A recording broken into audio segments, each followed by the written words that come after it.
Okay, this is higher homework. It's practice paper B, and we're looking at question 1 on the calculator paper.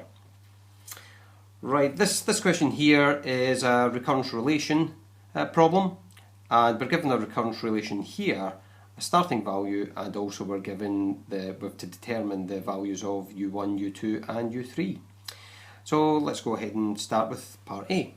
So I've written down what we've been given already, and from there what I'll do is I'll work out what U1 is equal to. I've already got U0. So U1 is equal to 0.4 times UN, which would be times 0 plus the 6 that's there. That would give me my value for U1. So the value is going to be 6. And all I'm going to do is I'm going to substitute the 6 now into where the U1 is going to be. So 0.4 is times U1, which is 6 plus 6, and that value there would work out to be 8.4. U3, 0.4 times the previous value, which is 8.4, plus the 6, and that's going to be equal to 9.36. So it's a calculator paper, so you can use your calculator, but this question could be done without one. Right, so that's part A complete. Let's look at part B. So part B, why does this sequence have a limit as n tends towards infinity?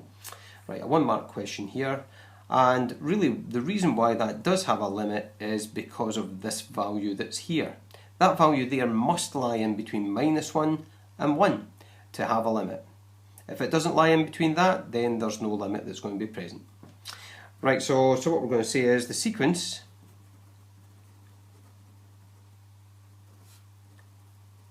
has a limit, and we'll just say as -1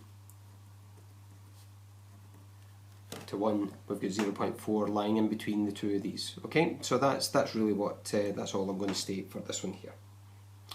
Right, let's go along for part C, and what we've got, a second sequence generated by Vn plus 1 is equal to P, so a missing value, Vn plus 4 has the same limit as the sequence in A. Okay, find the value of P. Right, so I've not worked out the limit of the sequence in A, so I'll have to go ahead and do that first of all. Okay, so I'm going to find the limit for, and I'll just say it's part A. Okay, right, so let's set that up. So we know that, I'll just say that let L equal the limit, and I'll just say that a limit exists as, and I'm just going to state this again here, -1, 0.4, 1 lies in between the two of them. Right, let's go ahead. So for the recurrence relation that I've got, so I'll start with that, UN plus 1 is equal to 0.4 UN plus 6, and all I'm going to do is I'm going to replace both this part and this part with the limit.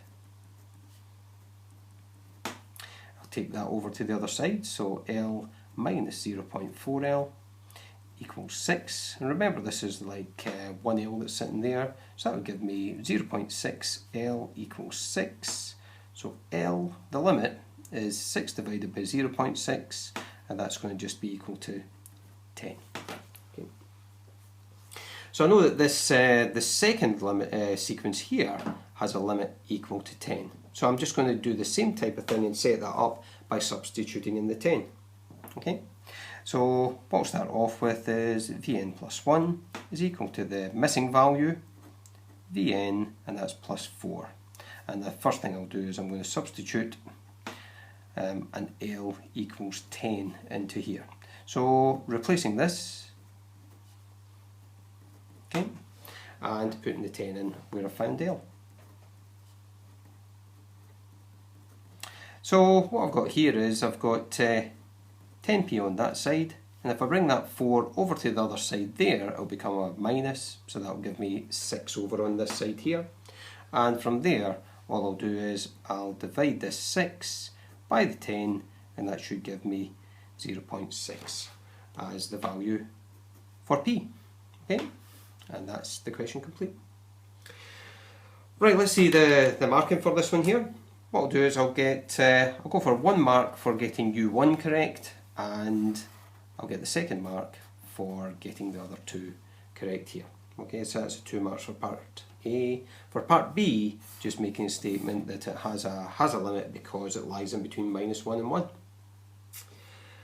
I'll then get a mark for, I'm going to just go for a mark for finding that limit there of 10. I'll just take a mark for substituting it into the second sequence, and finally for getting my value of P, which equals 0.6. So this question here out of 6 marks.